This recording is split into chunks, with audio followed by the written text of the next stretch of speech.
Hello guys, welcome to my YouTube channel knowledge Adda. और इसी के साथ मैं आ गया हूँ आज न्यू टॉपिक लेकर, जो कि है जैन धर्म के ऊपर। इसमें आपको मैं जैन धर्म के बारे में पढ़ाऊँगा। आपने महावीर जैन के बारे में तो सुना ही होगा, जो कि जैन धर्म के एक एक तरह से जैसे हमारे में भगवान होते हैं, वैसे उस तरह उनको पूजा जाता है। भगवान की जगह दे रखी है इसमें जैन धर्म में। तो इनसे रिलेटिव कुछ इतिहास पढ़ेंगे, और इसमें ज़्यादातर मुख्य भूमिका इन्होंने ही निभाई है। और जैन धर्म का इतिहास पढ़ेंगे। तो बिना कोई टाइम वेस्ट करे चलिए शुरुआत करते हैं अपने जैन धर्म की। तो चलिए हम शुरुआत करते हैं अपने जैन धर्म की।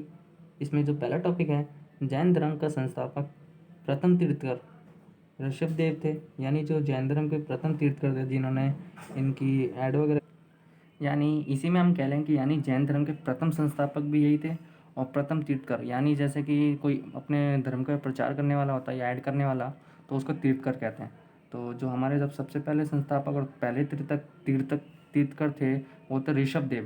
तो सेकंड पॉइंट हमारा, जैन धर्म के 23वें तीर्थकर पेशरवनाथ देव थे, जो कि काशी रजवाकू वंशी राजा अश्वसेन के पुत्र थे। उन्होंने 30 वर्ष की अवस्था में सन्यासी जीवन को स्वीकार किया। यानी 30 वर्ष की अवस्था में उन्होंने ये निश्चय कर लिया कि वो अब सन्यासी जीवन जिएंगे। तो ठीक है, इसी में आगे इनके द्वारा जो दी गई शिक्षा थी, ठीक है, इसमें पॉइंट आता पहला, हिंसा ना करना, यानी कभी गुस्सा ना करना, लड़ाई दंगा ना करना। इसमें सेकंड पॉइंट आता है सदा सत्य बोलना, यानी हमेशा सच ही बोलना है। ठीक है। थर्ड पॉइंट है चोरी ना करना।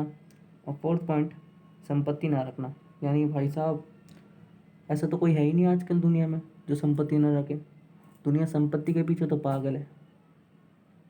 तो संपत्ति कैसे नहीं रख सकते, लेकिन भाई अब इनके धर्म में मान्यता है था भाई देखो। लेकिन ये मैं बता दूं कि जैन धर्म में अभी बहुत से ऐसे लोग हैं, कोई ऐसा मानते ही नहीं होगा, चाहे उनको महावीर किस उन्होंने भी बोल दिया हो, लेकिन संपत्ति तो सभी रखेंगे।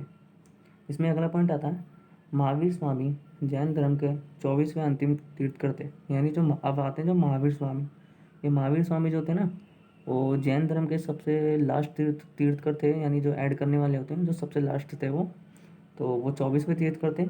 और इसमें आगे इनका जो पहला पॉइंट आता है, महावीर का जन्म 540 ईसा पूर्व में हुआ था।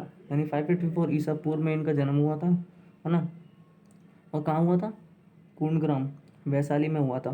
कुंडग्राम एक जगह है, वो वैशाली नामक जगह के पास ही है। ठीक है, वहाँ हुआ था। इनके पिता का नाम सिद्धार्थ था। ठीक है, सिद्धार्थ, जो कि सातक कुल के सरदार थे। यानी सातक जो कुल होता है ना, यानी जैसे कोई वर्ग मान लो, या फिर कोई छोटा मोटा गांव या कबीला मान लो, तो एक सातक कुल के सरदार थे। और माता त्रिशला लक्ष्मी के राजा चेटक की बहन थी। ठीक है, जो माता थी इनकी त्रिशला थी, जो कि लक्ष्मी के राजा चेटक की बहन थी। इसी में आगे बढ़, महावीर की पत्नी का नाम यशोदा था। पुत्री का नाम अनुजा प्रियदर्शनी था। नाम तो बड़ा अच्छा है, अनुजा प्रियदर्शनी था। ठीक है। इसमें से नेक्स्ट पॉइंट आया था हमारा, महावीर के बचपन का नाम वर्धमान था। ठीक है, यानी वर्धमान, यार वर्धमान क्यों रखा, वर्तमान रख लेते। लेकिन इनका जो नाम था बचपन का, वो था वर्धमान। ठीक है। इसमें आगे बढ़ते हैं। इन्होंने 30 वर्ष की उम्र में माता पिता की मृत्यु के पश्चात नंदीवर्धन से अनुमति लेकर सन्यासी जीवन को स्वीकार किया। यानी इनके माता पिता की जब डेथ हो गई थी, जब ये 30 साल के थे, तो इन्होंने नंदीवर्धन से अनुमति लेकर, यानी जो इनके जो भाई थे ना, उनका नाम था नंदीवर्धन, तो उनसे आज्ञा ली कि भाई मैं जा रहा हूँ, सन्यासी जीवन व्यतीत करूँगा। तो या वो तो हाँ ही करेंगे ना, क्योंकि भाई उस संपत्ति तो सारी उसकी हो जाएगी। लेकिन पहले के ज़माने में क्या होता था कि पहले बहुत आदर होता था भाई वगैरह का, बड़े अपने से बड़े का, भाई बंधु का बहुत आदर होता था। तो फिर ये अपने बड़े भाई से आज्ञा लेकर चले गए सन्यासी जीवन व्यतीत करने के लिए। ठीक है।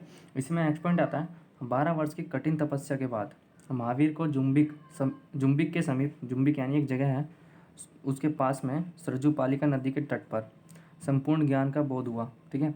इसी समय से महावीर जैन विजेता भी कहलाए, पूजनीय भी कहलाए, और बंधनहीन कहलाए। ठीक है। इसी में अब हमारा अगला पॉइंट आता है, महावीर ने अपना उद्देश्य प्राकृत भाषा में दिया। ठीक है, उन्होंने अपना पहला उद्देश्य प्राकृत भाषा में दिया। इसी में नेक्स्ट आगे पॉइंट है, महावीर जैन के प्रथम अनुयायी थे, उनके दामाद थे, जिनका नाम जम्बिल था। ठीक है। अब नेक्स्ट पॉइंट आता है, प्रथम जैन भिक्षुणी नरेश द्वितीयवाहन की बेटी चंपा थी। यानी जो भिक्षुणी थी, यानी सबसे पहली स्त्री जो भिक्षुणी थी, वो द्वितीयवाहन नरेश उनकी पुत्री थी, जिसका नाम था चंपा। वाह क्या नाम है, चंपा। ठीक है।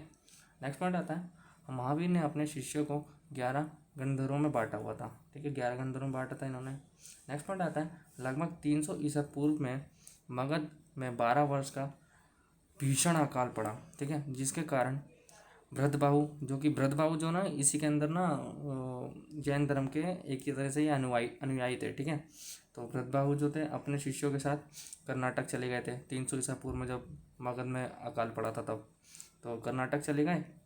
तो भरतबाहु के वापस लौटने पर मगध के साधुओं ने इनका विरोध किया था। ठीक है, इनसे गहरी मतभेद हो गई थी, लड़ाई दंगा हो गया था, बहसबाजी हो गई थी। ठीक है, ये हो गया था कई उसके बाद। ठीक है, उसके बाद हम नेक्स्ट करते हैं, वो है जिसका परिणाम कुछ अच्छा नहीं निकला। ठीक है, यानी उसका अंजाम तो बुरा ही होगा ना। तो जैन धर्म 2 मतों में बट गया। 2 मतों में बट गया, जो कि पहला मत था जो कि श्वेतांबर था और दूसरा दिगंबर था।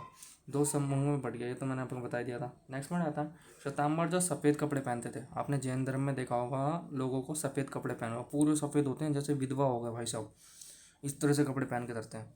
तो वो श्वेतांबर से रिलेटिव होते हैं। ठीक है, और दिगंबर जो होते हैं वो नग्न अवस्था में रहने लगे, यानी पूरी नंगे नग्न अवस्था में रहने लग गए।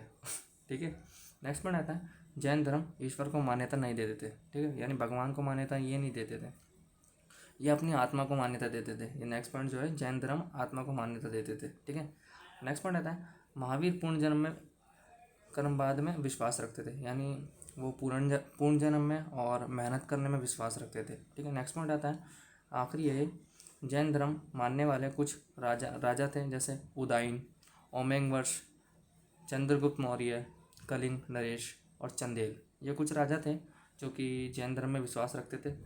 इसी के साथ दोस्तों हमारा ये वीडियो भी ख़त्म होता है, और ये टॉपिक जैन धर्म, इसके बारे में मैंने आपको बता ही दिया। तो thanks for watching my video. अगर आपको वीडियो मेरी अच्छी लगी हो तो प्लीज़ सब्सक्राइब कर दें, लाइक कर दें, और अपने दोस्तों में शेयर करना ना भूलें यार प्लीज़, उनको भी तो थोड़ा जैन धर्म के बारे में पता होना चाहिए। तो thanks for watching my video once again. मैं हर बच्चे कहता हूँ, मैं वंस अगेन कहता ज़रूर हूँ, क्योंकि आप लोग मेरी वीडियो देख रहे हो, तो प्लीज़ शेयर कर देना दोस्तों।